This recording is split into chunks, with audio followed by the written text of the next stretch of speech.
Welcome to Milk and Mummies podcast. This podcast was created simply because I found myself happily pregnant and self-employed and wondering, how was I gonna juggle it all? Get comfy as we talk all things motherhood, working for yourself, and finding that elusive balance, honestly.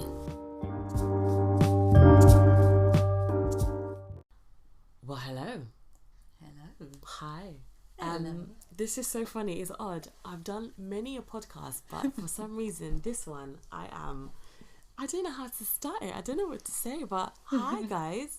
So this is episode 1 of Milk and Mummies. And this podcast was basically created because I found myself happily pregnant.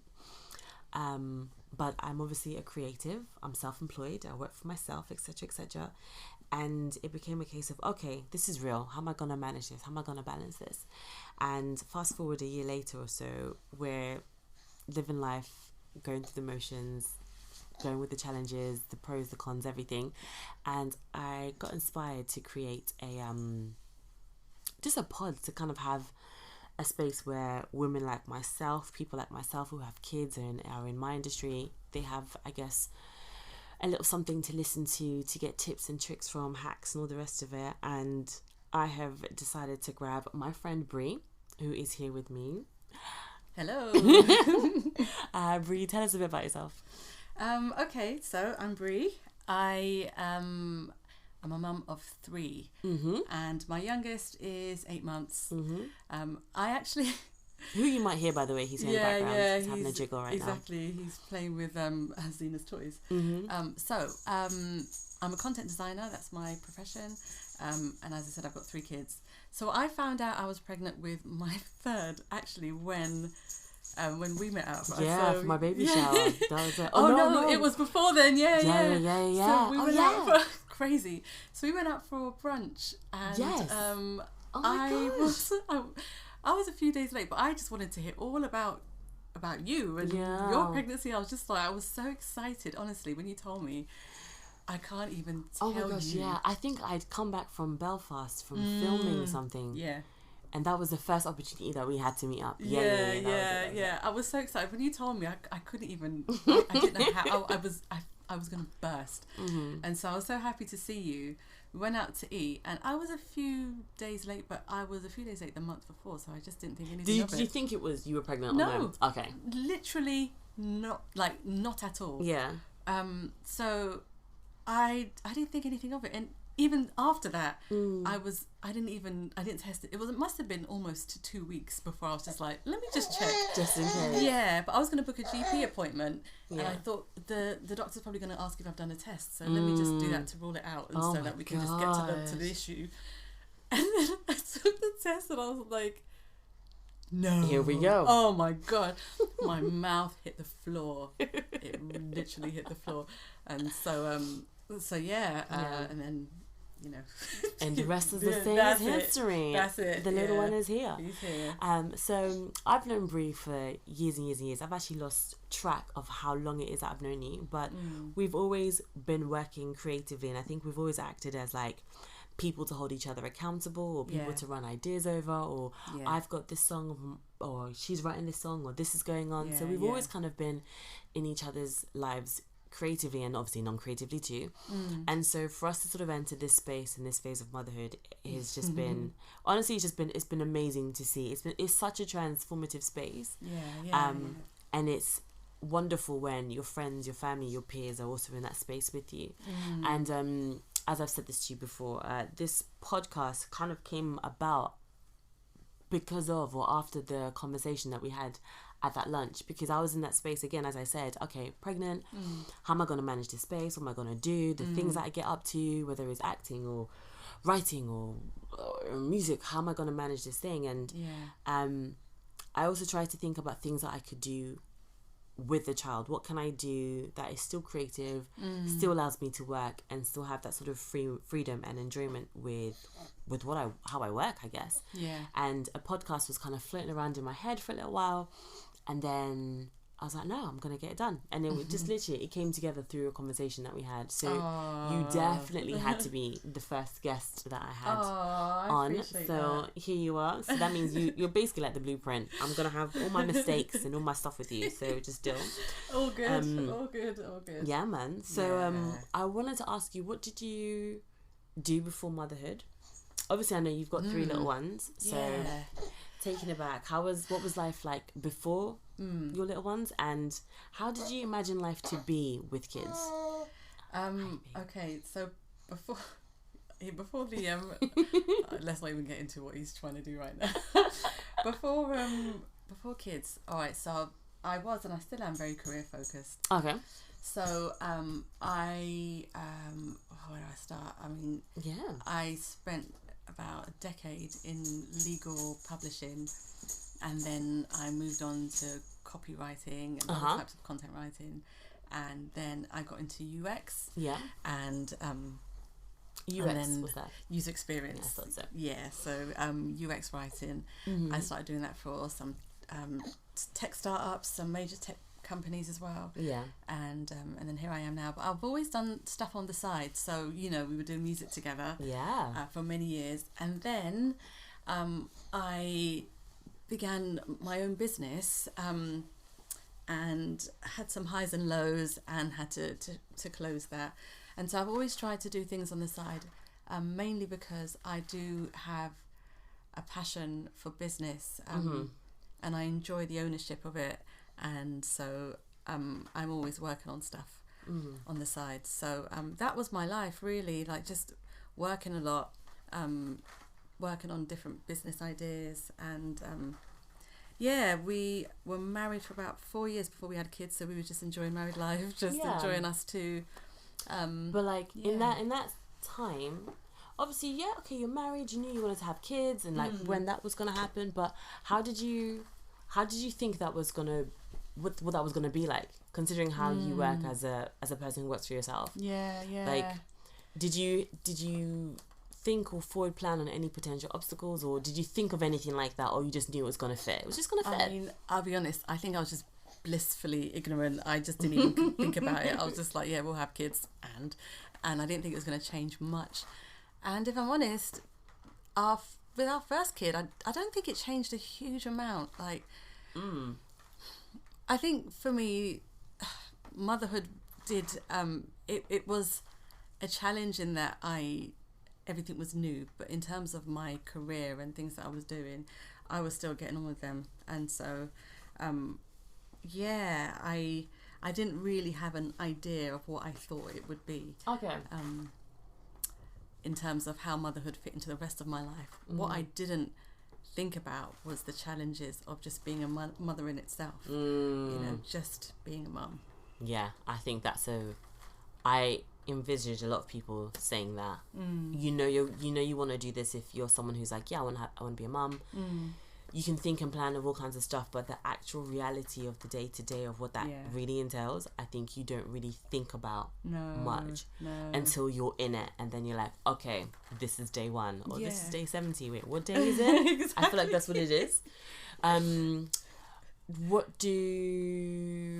know how much of your pregnancy story you'd want to go into, but what was that like, I guess, from start to finish, or whatever you feel comfortable sharing? Yeah, I mean, I'll be honest, I can't remember much of the pregnancy with Harley. I can't remember most of it. What do I remember? My baby shower. Yeah. I think that's mainly it. The pregnancy. Oh, I remember towards the end. So this is with baby number 1. This is baby number 1, yeah. So towards the end of the pregnancy, where she was taking up so much space, it was just that feeling of indigestion that I hated. Oh, yeah? Hated it. I never had that. You never had that? No way. You didn't have any symptoms. Your pregnancy was so nice. Sorry, everyone says that, but it's like, I think I had my challenges. Like, I had migraines at the start of it all. Sorry, let me see. My first 3 months, nausea. Okay. Nausea is the thing that really hit me. Yeah. Then I had some migraines every now and again, and then that was it. But then I had further down the line, I had things like pelvic girdle pain. Oh yeah. And even to this day, my pelvis likes to let me know that, oh hello, we're still adjusting, we're still realigning ourselves. So that was probably my biggest sort of discomfort. Okay. And then I started waddling from like month 4 or 5, and I thought I wouldn't be waddling until like 7 or 8. So the waddle came real early. But that was it. But I do feel like my journey was relatively, although I had challenges, I get it. I think on the scale of what they can be like, mine I think I'm very happy with what I experienced. Good. That's really good. I mean, you're a gym body anyway. You work that body, so like this is true. You definitely, that I think it definitely helped. And well, you working out as well during your pregnancy, or not? No. No. Yeah. And aside from that, it was just all the symptoms you could think of, really. Yeah, it was, and I thought that was difficult until I had the boys. Yeah. Oh my gosh. Was it totally different? Those pregnancies were so much harder. Oh man. So much more difficult. Like, imagine having nausea the entire time. Wow. Literally until the baby comes out. You still feel like you're gonna vomit. I'm not even joking. It's like, I don't even think you get used to it. You kind of just know, this is life. You just have to just. That's it. But every day you hate it, but you just, it's part of the pregnancy, but every day you hate it. Wow, I can't even imagine. Like, the first 3 months of it, like, I think, yes, knowing I'm pregnant, the nausea kicked my ass. I can't lie. It absolutely kicked my ass. So know that was what you had consistently throughout? Yeah, awful. That's nuts. Really, because really I reached a point where it's like, I would rather be sick. Let me be nauseous than be sick, so at least then it's completed. You can relieve it, yeah. But I had a friend who was like, no, she had nausea. She would throw up. The nausea still remains. And I was like, I'm sorry, what? It's horrible. So when I heard that, I was like, okay, I accept my lot with the nausea. Yeah. Honestly, it is horrific. Like, it's horrible. I wouldn't say horrific, but it's really bad. Like, you want to enjoy your food. You want to say it was horrific. I do, but I'm trying not to like compare it to things that are actually really horrific, because you're like pregnant and you're carrying a little one. Yeah. But I like to eat, and there is like when you really want to eat something, just to at the end of the day, you've had a long day, you just look forward to having that thing. You just remember that it's not going to taste as good because everything tastes salty and sickening. Oh, was that what you had? Oh, salty. Ooh. Awful. Okay. And then it just feels like you're going to bring it up with every bite, and it's like every single meal for every single day for the whole of the 9 months. Not the one. Any good parts of the journey? Like, I'm trying to think of any like interesting cravings. For some reason, I'm associating that with good. Well, okay, so with our second one, and with him, so I think there is a difference between each pregnancy. Well, mainly between having a boy or a girl. Okay. Because when I carried the boys, the symptoms were very similar. With Harley, it was completely different, and so with the boys, it was very salty things I needed. Like, I've not needed like what is that thing? Is it a gherkin? Yeah.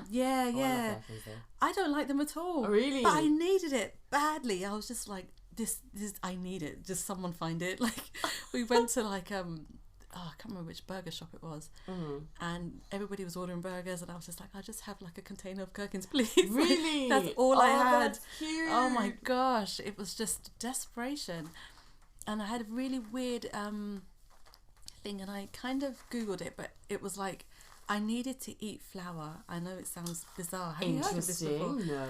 It was just the feeling of having that flour that I needed to bite into it. I honestly, right now, if you put flour in front of me, I'd just take it away. Like, just what? Flour as is? Just flour, yeah. Ooh. And I didn't know what it was. Like, so I felt like I needed it, but I just thought it's obviously not right. It doesn't make sense. One time I was making my fufu, and the fufu powder was like in the air, and I was like, I need that. Like, yeah. So then I just thought, all right, let me just ignore it for now. And then I was at work, and I this feeling of wanting to bite into some flour kept coming up. So I opened the cupboard. There was some flour in there. I took a big spoon of it, and I was like, oh my gosh, it was like, that's it. Really? It made me feel so much better. Like, and I don't know what the connection was. Was it the texture? Was it the I think smell? it was the texture. I think it was the clay type of taste of it, whatever it tastes of. But I needed it all, and I didn't eat it. Like, I bit into it, and then I had to spit it out because I was going to clog my throat with that. Yeah. But I just needed it in my mouth. Yeah, Wow. honestly, it really helped. It really helped. About 4 or 5 times I did that. And I was like, oh, so much better. That's incredible. It's just weird, the Craziness. cravings that happens. I know. I thought I was going to have some funky, interesting ones, because I'm here for all kinds of weird and wonderful mixes of food, but nothing. Really? I had a real citrus period. Okay, great.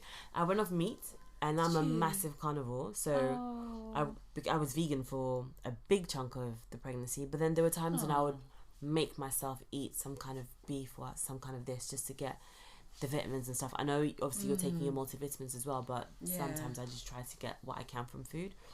But eating any sort of flesh just tasted just dead. Really? It tasted bad. It tasted off. It made me feel ill. And I'm like a steak connoisseur is how I see myself. So I could not believe it. I think it might be a little vegan baby. Yeah, imagine. I was like, she's like, I don't want it. Let's eat it. And then that was kind of it. Then there was a period of craving the earlier part of the pregnancy, craving salt. So I've never had so many bacon rolls in my life. And I'm not really... I used to eat pork quite a bit, I guess, when I was a lot younger, like uni days, and I think that was just, I don't even know why that was the phase, but that was the phase.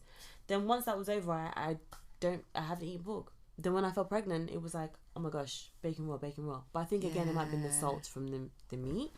That's so interesting. That was it. So I didn't have any weird, like, I don't know, ketchup and ice cream, or like, do you know what I mean? I was expecting some random something, and it was all just pretty regular. I was this like, is normal stuff, really. Yeah, I was expecting to be like to my partner, oh, I need this. Can you go out and buy it? And didn't happen. I was like, man, gutted. That's really interesting, like the whole the pork thing, because I don't eat pork, but I did have a real craving for pork as well. But the last time I had pork, it didn't end too well, so I was just like, no, oh really? I'm not gonna do that. It's like, craving, you better back down. Like, so. In terms of your births, did you have the birthing options or choices that you wanted? If that makes sense. Yeah. However you may have, and the thing is, I don't know, for anyone that I've spoken to about their pregnancy and the information that's out there, it's actually quite funny how a friend of mine, her little one is now 4, but when I was talking about my birthing options, choices, and just kind of chattering away with certain stuff, she was like, although there's a 4-year difference between her daughter and mine, some of the stuff that I was saying, she didn't know or didn't realise were options for her. So it's actually also incredible how much the access to information or sharing of information has now spread or has become more accessible to people. So even me just asking that question, did you have the birthing choices that you want? I don't even know if you were in a space where you felt like you had multiple choices or felt empowered to say, actually, no, I want to do this, or against what, or in conjunction to what people were telling you to do from like a medical standpoint. I mean, I definitely feel that I was given a lot of information. Awesome. Yeah, I did feel like I had a lot of options. I think for me, I was probably really lazy with my pregnancy. I wasn't as proactive as you was. So I didn't look into it very much. How do you mean, like in terms of the research? But I'm geeky like that though. Honestly, like when you told me about your hypnobirth, and I was just like, hey, all right, cool. Like I didn't do any of that. So I think as far as the type of birthing options that were presented to me, I just took whichever sounded really, really nice, and I was so ignorant about the whole birthing process. With my daughter, when they were like, oh, this is a birthing suite, and they showed me around, and I thought, oh, this is lovely, I can't wait, everything was just so romantic, I'm going to have candles and music, my goodness, I didn't get to enjoy any of that. Me too. The pain, like, literally, it was, you know this, but it was something else, so... How would you describe it? And the thing is, like, for me, I the more information, Yeah. the better, in my humble opinion. Just because I knew what I often heard was like, just think of like your worst period pain. Oh my gosh, just think about that. But like times about 100, but it's just the worst period pain, and it is. The comparison to a period pain is so inaccurate. Honestly, I don't know what to tell you. So I'm so pro information, accurate information, because if someone's chosen to carry a child, they're gonna do it regardless of what they're told. Do you mean they're gonna be as safe as they can be? So honesty isn't a problem. Yeah. But for some reason, no one wants to tell you the truth of it all. Oh goodness, I don't So know. I'm here for the truth. I'm So whatever sorry, truth you want to share the truth. Girl, remember when I told you it was traumatic? You did say. I can't even find another word to describe it. Oh, no. It was bad. It was so painful. With all three, or did it vary slightly? I think it was a bit easier with Israel because with him the labour was super quick. Okay. And I mean he came out very quickly. Yeah, I know. Literally, he's out. Just like nice. He wasted no time. He wasted no time. Sorry, he's here. Hence the sudden baby voice that you're gonna start creeping in. Oh, I hate my baby voice so much. It's the worst. It's not. But anyway, it's cute. Ugh, but yeah, anyway, he came out quickly. But with Harley, it was long, and I just remember thinking, is this what people go through? Is this really it? But the pain was so consistent. I remember. When I felt like the contractions starting, I was at my mum's because the hospital that we went to was near hers. Okay. And it started in the middle of the night, and I remember thinking, "Oh my gosh, she's coming!" I was so excited, and like me and my husband were just like, we were just like two kids, like we're gonna have a baby. Of course. The excitement, and then when the pain really started to kick in, I just thought, "No way, this is not real. This is not real." Then, so I was in my mum's living room, me and my husband and maybe one of my siblings, I don't know. Yeah. And I was just like in dire pain. And then my auntie, who's a midwife, just happened to show up because she had to get something for my mum. Nice. And then she was so nice. She helped me through the whole thing. And I remember thinking, okay, surely this baby must be like close. And I got to the hospital and I can't remember how many centimeters, but I was just like, you mean I'm going to have to go through this for like another how many hours? And I remember like at one point when the contractions, like every time it came around, it was like, oh, it was terrible. Did you... Hypnobirthing kind of gave me this as like a blueprint, I suppose. Yeah. But the contractions come, they last about 60 to 90 seconds. They come, and then it goes down. Then you get to rest. Then it comes and then it goes down. Then you get to rest. Did you have that as an experience? Yes. Did you really have a bit of a wave where it comes and then it stops and you can breathe a bit, then come again? Okay. But the thing is, what they call them surges, isn't it? That's the word. A surge or a wave. Gosh, see how my language changed there? Not contraction, a wave or a surge. I think they should just call it what it is. Pain. Anyway, it did come in waves. But the thing is, because it was so painful, I felt like when the wave went down, it felt like I was so anxious about it coming back again that I was really, really scared. I just remember feeling like it's gone down. That means it's coming back. Oh no! And so I couldn't see the bright side. I couldn't get the respite. I was just like, I hate it so much. I sat in the birthing pool with Harley, and they were just like, well, that's what I thought. It was just, I couldn't even take it because you're in the pool and you're thinking this is supposed to be relaxing. Yeah, but all I feel is pain, and I just feel like this is just like, it's confusing me. Like I'm in a relaxing place with so much pain. I just want to get out of here. Yeah. And I remember coming out of the bath and just telling my mum I want to go home. Oh, she was just like, you can't go home. I was like, I want to go home. And it's funny because they say the second you start to feel like I've had enough, I want to go home, that's when the baby is about to come. Yeah. Like literally about to, it wasn't too far off of that. Yeah. It was, there was a period though, like I remember just before she came, I looked at there was like a little cubicle in like a bathroom sink. Yeah. And I remember just feeling this pain. Did I tell you this? No, but I knew the setup when you said that immediately. I wanted to knock myself out. Like I actually said to myself, if I can just bang my head on that thing, like knock me out. Yeah, then they'll just take it out without me knowing, and then I'll just wake up and the baby will be here. It was just, I have to get out of this pain. Honestly, I can't find anything positive to say about that pain. No, fair enough. And like, if that's the experience or how you felt, how you're processing, then that's true, that's real. Do you know what I mean? Because like I said, I feel like often people wouldn't even say that.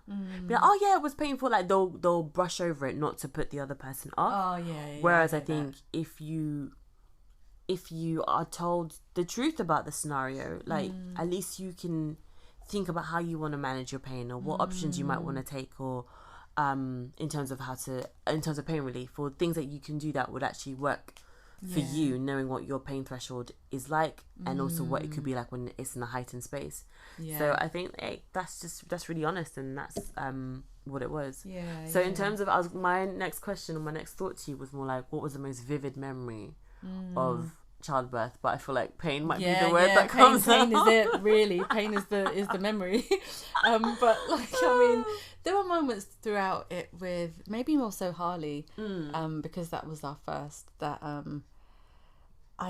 moments that I remember. So that sink moment where I wanted to knock myself out. Got it. Yeah.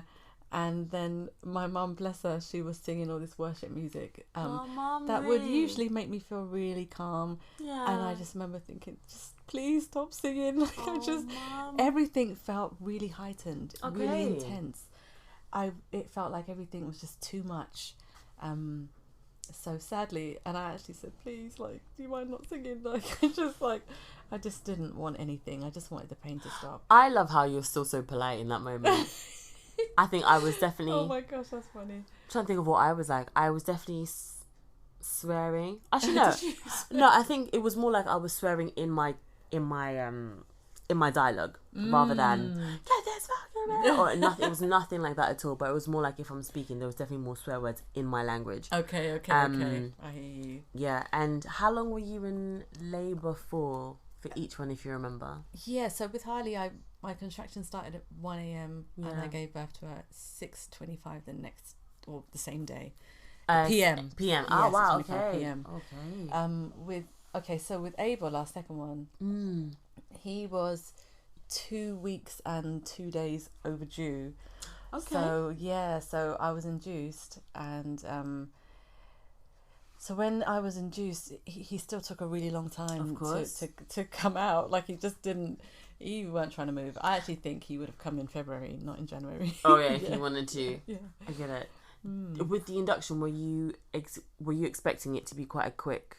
Yeah, I thought it was going to be quick, but it really wasn't. Yeah. The whole induction thing was just like, the whole process is long. It's like, oh, you're there, they had to find me a bed, and then after that, then the nurses are busy, and then eventually it's just like, oh, we'll give you this, and then we'll give you that, and it just took a really long time. Like, I know that sometimes induction is the choice for people, or that's what they want to do, or what you're recommended, but again, like I said, I'm a nerd out here. My reading, research, and all the rest of it, induction to me it's not something I would choose or want to, because again, I think you're made to think that it's quite quick, but it's not, because your body isn't ready for the process yet. No. So although they're giving you things to sort of start it for you, your body still has to catch up to an extent.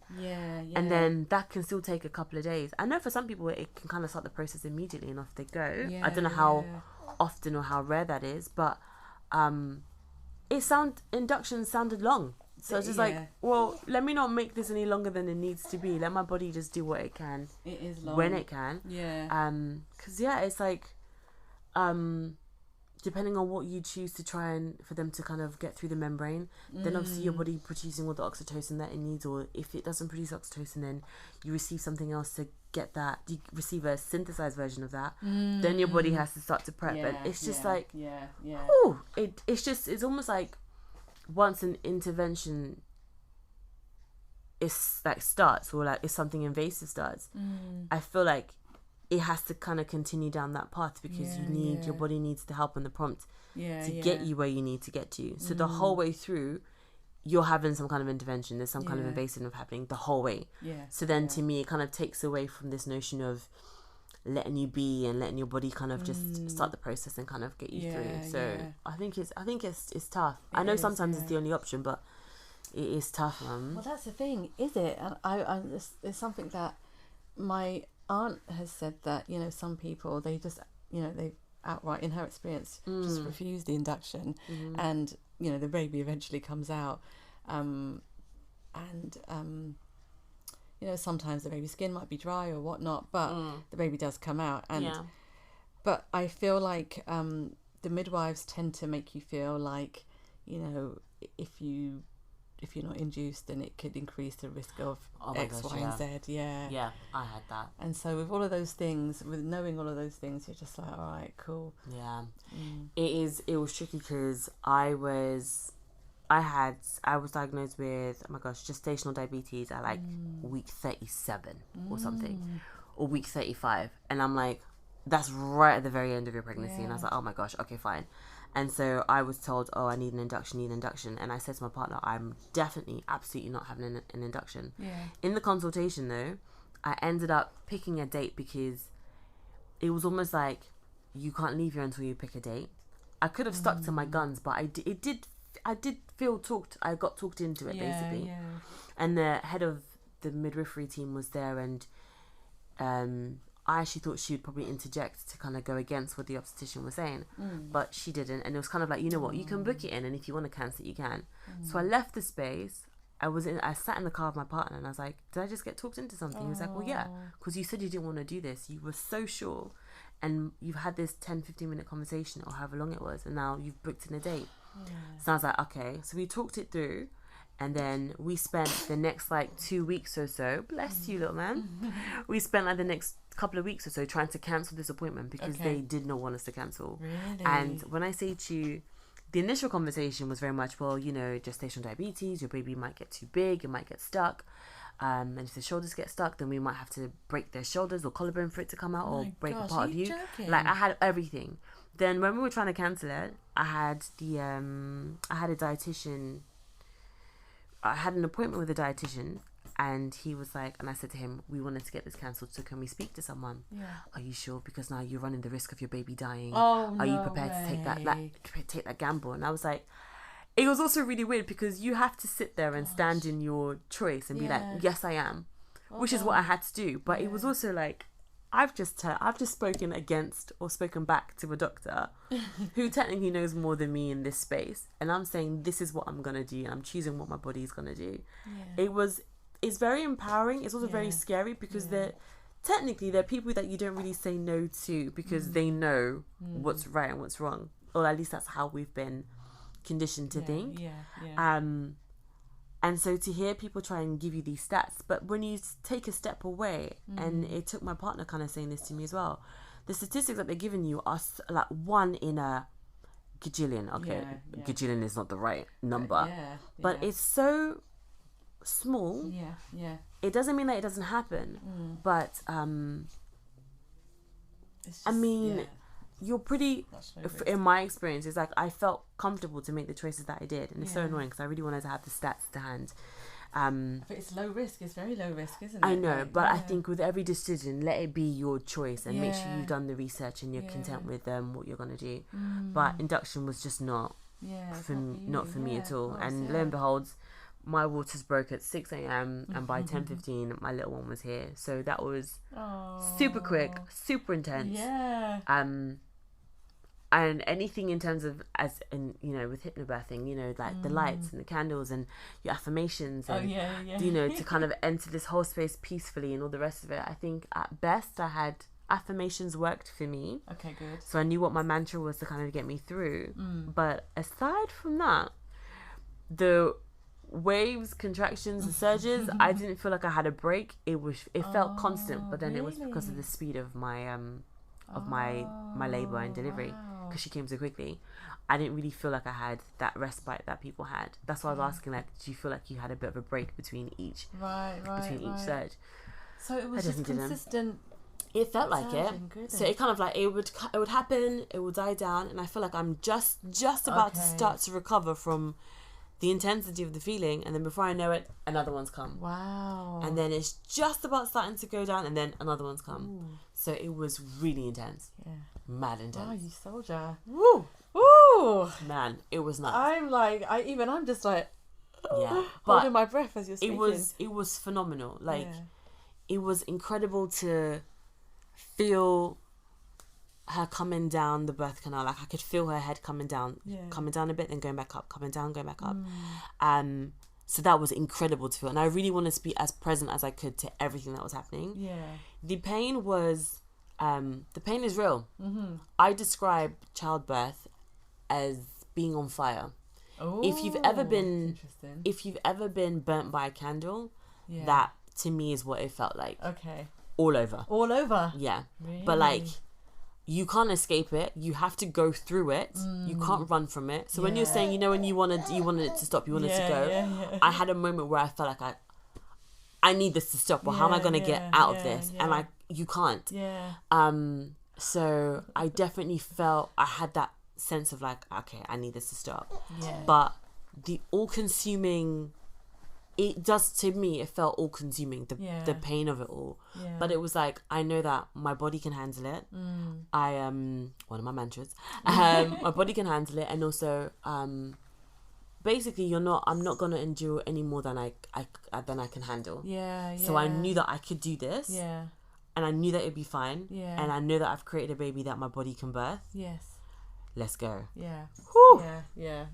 I'm glad you had those mantras, and like, you were fully aware and fully knowing that you can do it despite what it feels. I had no choice, B. She's got to get on with it. She's like, hi, mummy. What was your partner like in the space? He was good. Oh, honestly, he's always so good. But I do remember, like, at one point, like, with the second, so with Abel, I was there was one point I was really like, I don't know, I was just going through the motions, and the midwife had to go and get someone or something, so she left the room and it was just me and Josh in there. And I was screaming in pain. I was just like, oh my god. And then Josh was like panicking. He was just like, should I go and get someone? And so I was like, yeah, go and get the midwife. But then at the same time, I was like, but don't leave me. And by the time I knew it, he's out the door, and I was like, where are you going? I'm just like, I was so confused. I needed him so badly, but I needed the midwife, and I just thought, what is going on? So yeah, that was a tough moment. And with Israel, he was with me for the whole morning, and then he had to go and do the school run. So he went to pick up. Oh my gosh, I didn't even think about that. Honestly, the logistics of having to navigate, like, because we don't know when the baby's coming. In fact, that time we were planning it, and we were just like asking people to be on standby. But I went to the hospital that morning because I don't know what it was. I don't know if I didn't really feel much movement or something. And then they asked me to stay. So yeah, either way, we didn't know we were going to have him that day. So then, yeah, he went to the school run, and then he dropped the kids off at my mum's, who's on the other side of London. And then on his way back to the hospital, the car broke down. I didn't know this, really. The car broke down. Oh, man. He called the RAC. I think, I don't know who he called. Everybody. Everyone. Yeah, and he was updating me, but I was induced with him as well as with Abel. And I was so I'm just like, thankfully, I managed to put the nurses off for a little bit with giving me some of the induction, whatever it is. But it got to a point where they were just like, we need to start the process. And so they started the process. I'm starting to feel slight pain, and I just thought, I don't know if he's going to make it in time. And then, like, I'm just like, the pain just started to get more and more intense. And I was just like walking around the bed, and I was just like, I was so emotional. And then he just pulls back the curtain, and it felt like, oh my god, it felt like my hero. I was so, I think I actually started crying. I was just like, did you? Honestly, it was just like right on time. And then, he was there for the whole thing. He's so good, advocating for everything. Like, he'd go and he's like finding people, she feels like this, can you get her this? What does that do? He's asking all the right questions, because I don't know what's going on. But he's really, really good. What a bit of a random question, I think, but I was gonna ask, what has been the impact and the journey of motherhood so far. And I guess, how has that impacted you? How has motherhood impacted you as a woman, as you yourself? Do you know what? In the most positive, beautiful, and just amazing way. I honestly didn't realise how much being a mum would fulfill me. Like, I didn't think I needed anything extra, if I'm honest with you. Like, it's not like I was living this completely whole life, but I enjoyed my career. I'm happily married, got good friends, good family around me. I'm a born again Christian. I love the Lord, and all of these things really made me feel like day to day life. I had a lot of good cheer in my life, and then becoming a mum, it's not been easy. In fact, with Harley, that first year was really difficult because I didn't expect half the things that we went through. But I think when you overcome those challenges and you get out of it the other end, and you're like, my baby's happy, she's here, and I now know how to do this. I now know when to I don't know, go to the A&E or whatever. Like little things that I used to panic over. I'm now a lot more relaxed about them, and it just feels like seeing these kids at the end of the day calling me mummy, and I've made them their favourite food, and they're happy and they're laughing. There is just no, I don't know, I can't find the words for it. It's so purposeful, and I didn't realise how much being a mum was just a part of my purpose, like my actual real journey on earth. I think it was just something I initially thought was something that I'm going to do. I'm going to be a mum, I'm going to raise these kids, and then they're going to go off. But every single day I feel like I'm living in my purpose. And so that's impacted me in such a wonderful way. I really, truly thank God for these children. Yeah. How about you? I'm keen to find out how it's made you feel, because... I'm absolutely loving it. I'm loving every single step, second, challenge, everything about it. So nice. My little one is just she's just such a joy. She's so funny. She's so hilarious. She just turned 1 a little while ago. She just cracks me up. And when I say to you, there's nothing, her smile is the most incredible thing. Which is so ridiculous and so cliched, but oh my goodness, her smile is everything. I bet. And her laughter is everything. In terms of how it's impacted me, I think it's I'm not the most patient person. I'm still working on patience. But she's definitely teaching me the meaning of said word patient, because I'm obviously having to watch her grow and watch her figure out how to do certain things herself as she gains more and more of her independence, and she's making more and more of her own choices, etc. So I'm having to watch and understand that space of patience. As you can hear, a snack is entering the chat. Nah, it's all good. But so it's definitely teaching me, this whole process of motherhood is teaching me about patience a lot. It's I think it's definitely made me more vulnerable, and having to become more comfortable with showing vulnerability, because that's something that I wouldn't necessarily choose to share, or if I did, it was definitely with like a very select group of people. Now it's just out there for the world to see. I'm definitely I am emotional. I always have been, but it's definitely something that I think I'm now more ready. We just opened the snack. We got a snack coming through. Sorry, Ella's Kitchen is definitely in our snack I know. I mean, it's arsenal. It's literally everywhere. It's Ella's Kitchen for the win, even though the shop's own brand is usually 10 times cheaper. I know, but... Yeah, she does the flavours. There you go. That's the thing. Oh. So we've got a very happy, bouncy baby. He knows what's coming. Sorry, this knows what's coming. To get a little bit crumbly. It is what it is. There you go. There you go, honey. Yay! Even stuff like this, watching her reaction to food makes me happy. Like, it's just being able to contribute to someone and help build and nurture them like that. That is such priceless, a joyful thing. I feel so honoured to be able to do it. And it's mad, like even finding joy in her eating. is nuts. And I think it definitely makes me very grateful for what I have and who I have it with. Because I know other people don't necessarily have the same things or have the same opportunities or are facing all kinds of difficulties and atrocities, whether it's financial or war or famine or this or whatever it is. So it's definitely activated my gratefulness in a way that I wasn't expecting to.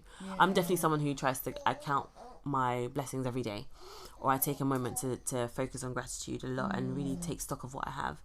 But with her, it's definitely made it easier and more at the forefront of my mind as to what to be grateful for. That's so nice.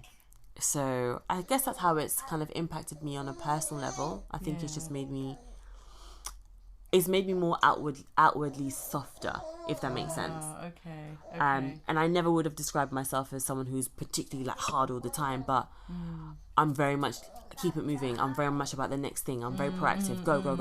But this has forced me to stop and take stock.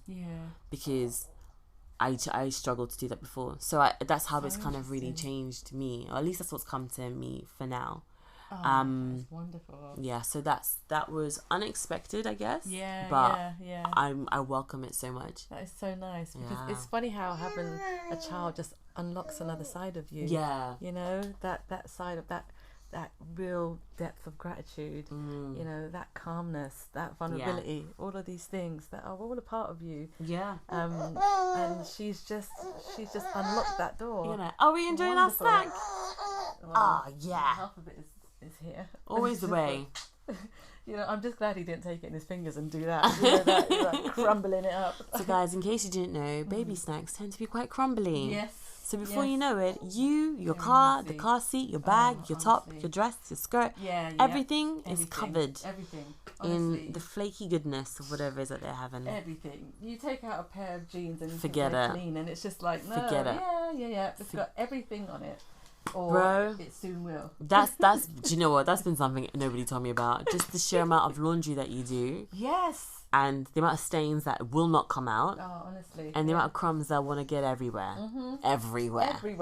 The bottom of the bag is where you'll find all the crumbs. Like little bits of things all rolled into little dust balls. All the time. Yeah. Kidding me.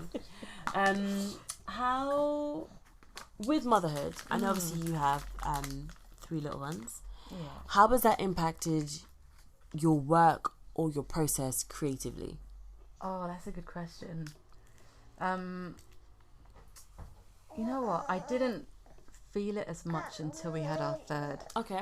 And that's because it really is the time. It's difficult to find the time to do everything you want to do.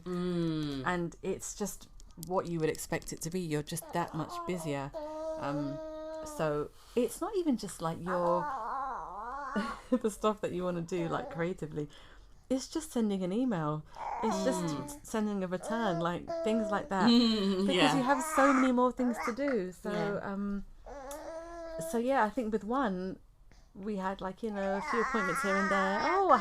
With one I had time for baby sensory. I had time for baby massage. Okay. Oh yeah, I had time for all the baby classes. I was taking pictures and sending it to my husband at work. Oh, we're doing this and we're feeding the ducks. And then we had 2 and I was just like, this is cray. Okay. There's that saying, 1 is 1 and 2 is 20. Oh my gosh. Crazy, right? Okay, good to know. Good tip. Got it. Gosh, 2 is manic. I think 1 to 2 was the most difficult transition, because it really just felt like 2 kids constantly screaming and demanding stuff. Wow. And you haven't even sat down. Yeah. Number 3, I felt like I was used to the process. Got you. I was just like, just get in line. But it doesn't take away the fact that there is just more to do. Yeah. He's really enjoying this. You better enjoy that snack. I want one. I get it.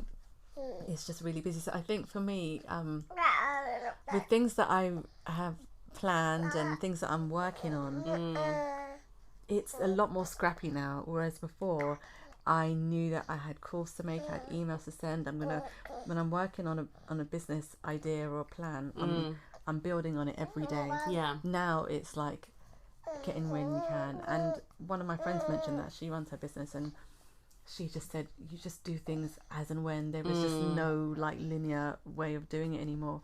And I'm not used to that kind of chaos, but you really have to just run with it all, otherwise you'll get nothing done.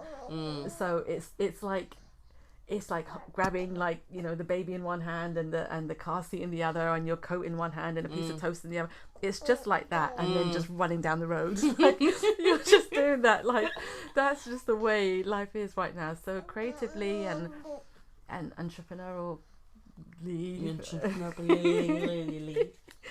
all of that stuff. Yeah. It's all still there, but it's all scrappy, and I don't mind it, because these ideas and these things are still gonna happen. Yeah. I'm just a lot more patient with myself, because I know I've got these 3 investments that I'm working on. Yeah. No. Yeah. That's a great way to look at it. Yeah, and their future is just is too important to let slip. So yeah, I'm cracking on. I'm doing my best, and it's all just moving forward. And you're absolutely smashing it. Sorry. I don't know. So, I'm babes, just getting on with it. 3 babies. You look phenomenal. Oh, They are happy, healthy. They are thriving. They are Dude, doing well. You're smacking it. I mean, listen, all day, every day. you're doing the same. Honestly, like, having a kid is having a kid, and you honestly, there is a lot. You've got to think for them. You know, imagine thinking for a child and not knowing if they're hungry or not, if they're tired or not, if they I don't know, whatever they're feeling, you've got to think of everything that could be going through their mind when they can't communicate it to you. And so you're doing that, and then, you know, you're trying to like run your own business, and you're trying to like look after the family and the household, and you're doing it all. And you went to work quite soon after you had baby. I did. Yeah. It was for a voiceover project, which was awesome. It was in Soho, which is pretty easy to get to. Just a couple of hours. Let me see. My little one came in October, so November. I don't know. First week or 2 in November or something like that. I remember like seeing you on the tube, but I was like, Yeah. you left the house. I know. You're amazing. So yeah, and I think it was great though. It was great what the role was. So it didn't feel overwhelming. It didn't feel too difficult, and I love doing voiceover work as well. So, and it's in a studio, so you know exactly where you are. You know exactly what the time frame is going to be like. They know I've just had a kid. So everybody worked as quickly or as efficiently as they could. That's good. And it was still a great process, and I was home as quickly as I could. I missed her so much though. Oh, I wasn't expecting that. That was maybe 2 weeks after, 2-3 weeks after she came. That was my first job. I missed her so much. Yeah, you're amazing. Because you've travelled with her quite a bit as well. We have. Speak of the little lady. So, Hi, babe. baby Zena has just entered the chat. She's just woken up from her nap. Oh, Hi, don't you just babe. love it when they've just woken up and they're just So a bit adorable. like, Adorable. But Crazy. yes, she's travelled a heck She of a has. lot. She's travelled more than I have when I was that age, I think. yeah, for Um, sure.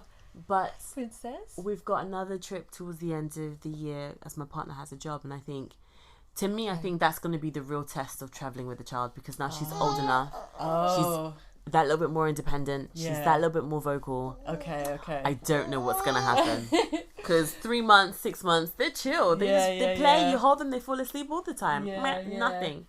Now she's A 1-year-old, like, yeah, wow. She's got things to say. She's got things to see. Yeah. She's got things to touch and put in Oh, her mouth. yeah. So yeah, Is it going to be a long flight? Yes, it is. Oh. We are going to Thailand. Oh, It nice. is a very long flight. Yeah, it is. With the one, there. so I'm like, okay, we're going to see what that's going to be. She will love it.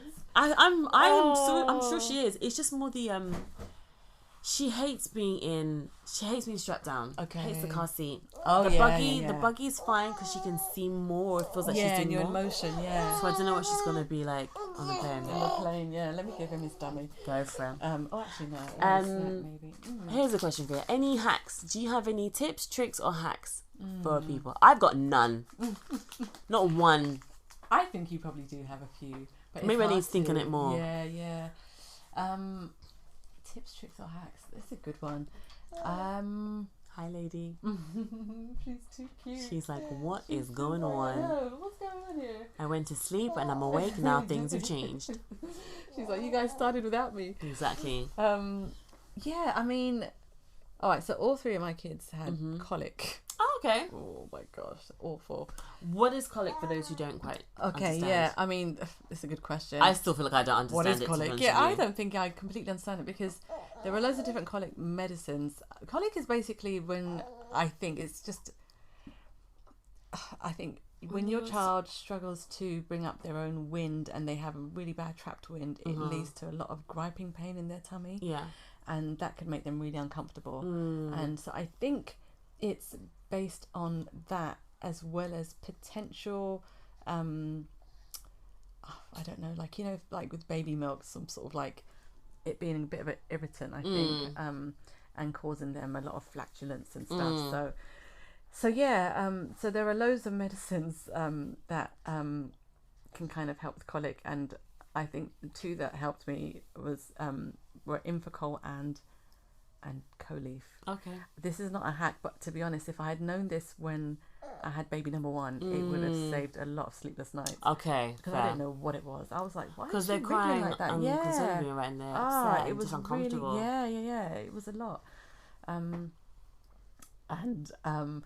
Another thing that really helped us. So we found a cranial osteopath. Yes. Yeah. Thank you. And I've been there too. Honestly, it feels like such a warm and comforting place because they all deal with babies. Yep. They know what you're going through. They've been there. They've seen other kids who are being treated for similar things.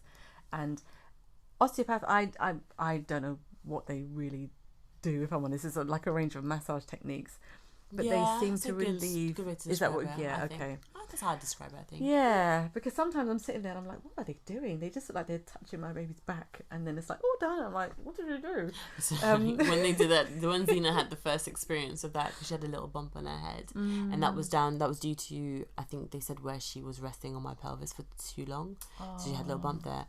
The woman started to feel around her head. Zena just turned around at her and just shouted at her, spoke her mind. And I was so proud of her because it was like, who are you and why are you touching me? You didn't ask me. And it was like, it was so clear, so direct. And I was like, there's my girl. That's it. There's my baby. I'm so proud of you. That's right. Isn't it?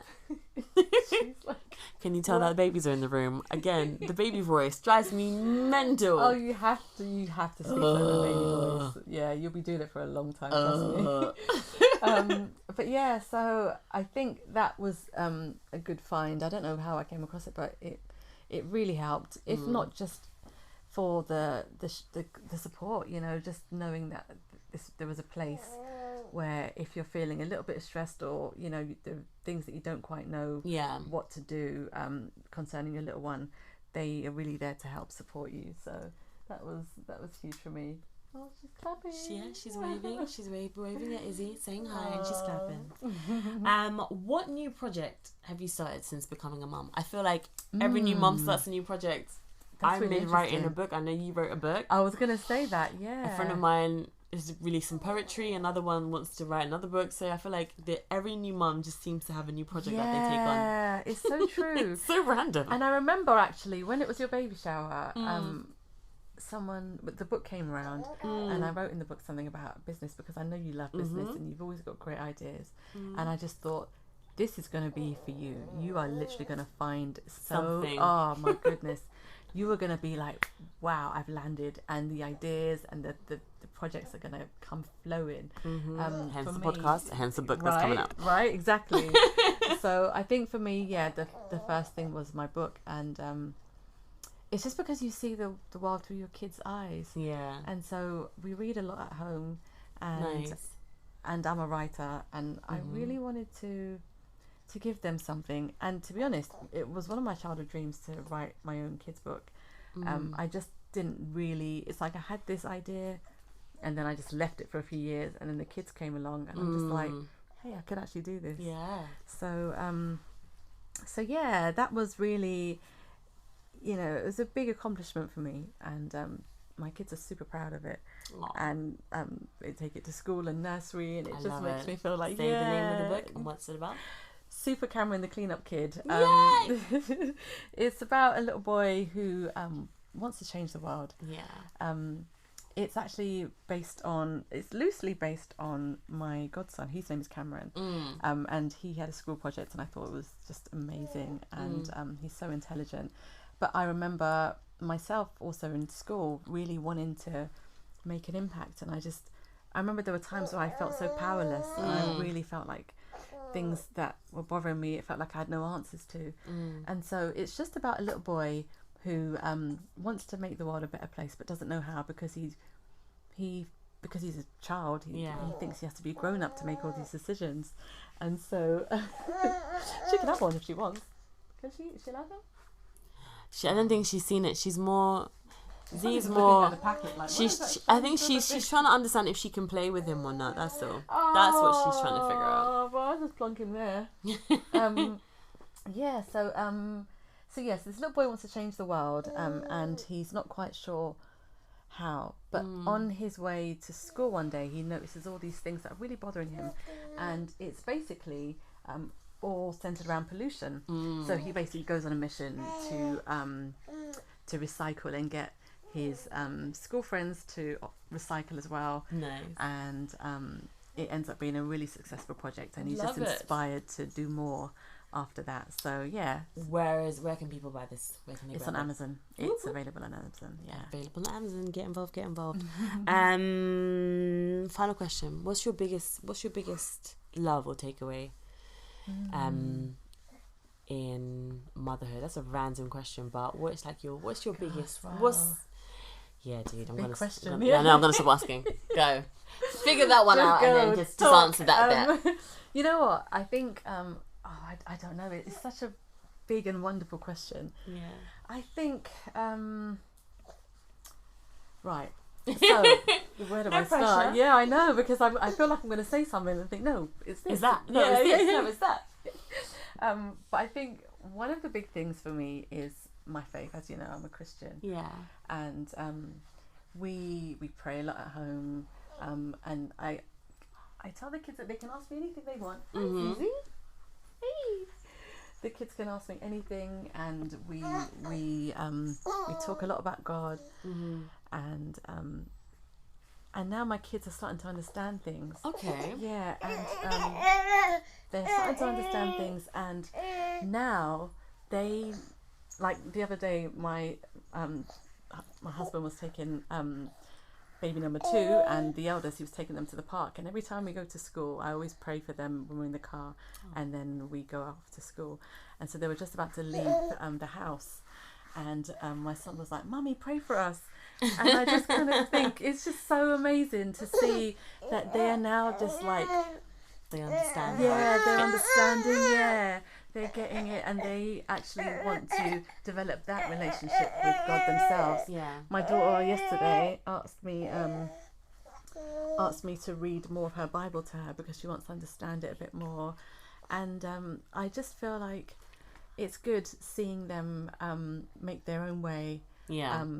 In their relationship with the Lord, even at that age. You know, the Bible does talk a lot about the little children coming to the Lord, and out of the mouth of babes. I just kind of think they really are just they're showing up in their godly nature, and like, you know, in just what God has put them on this earth to do. And I just feel so proud that I am able to steward these children in the way of the Lord. So I think for me, knowing that, I feel quite, I feel like I can take not my foot off the gas, but I definitely feel like I am raising them to love the Lord, who is bigger than me, who is God, and I feel that I feel okay. You know, I don't feel like I need to be this helicopter parent so much, you know, because I feel like God's got them. You know I don't have to do this alone, and they know that they've got him as well. And so that for me makes this whole thing just a lot more circular and a lot more fulfilling. You know, I just feel like I'm beautiful. A lot bolder in my parenthood, knowing that God is doing it with us. Love it. Yeah. There you go. Love it. Well, Brie, thank you so much for your time today. Thank you. Little dude, thank you for participating. I hope everyone can hear with all of the like chewing and the this is the life, yo. Sometimes the babies be with us, and that's what it is. The babies be babying. No, I'm sure it'll be absolutely fine. Thank you for having me. No, not a problem at all. Izzy, I hope you had fun. I know you just saw some things flying about and like, you know, mommy's talking. He's got crystal all over his face. I know. Hi, baby girl. You're standing up. Yeah. Wow. So, Zena has entered the chat. I know, right? Well, nah, she's still exploring around the space. That's cool. But she just woke up from her nap. But I'm no. just like crazy auntie in her face, like. It's so good. But no, babe, thank you so much for your time. And yeah. I will see you again on here soon. I'm sure of it. I look forward to it. Bye, everybody.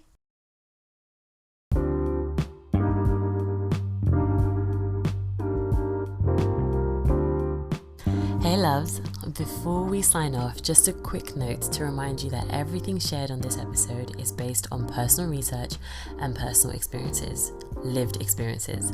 I hope we were able to give you some food for thought, but please make sure you conduct your own research and speak to your healthcare professional if you have any questions or concerns. Okay, with love, catch you on the next one.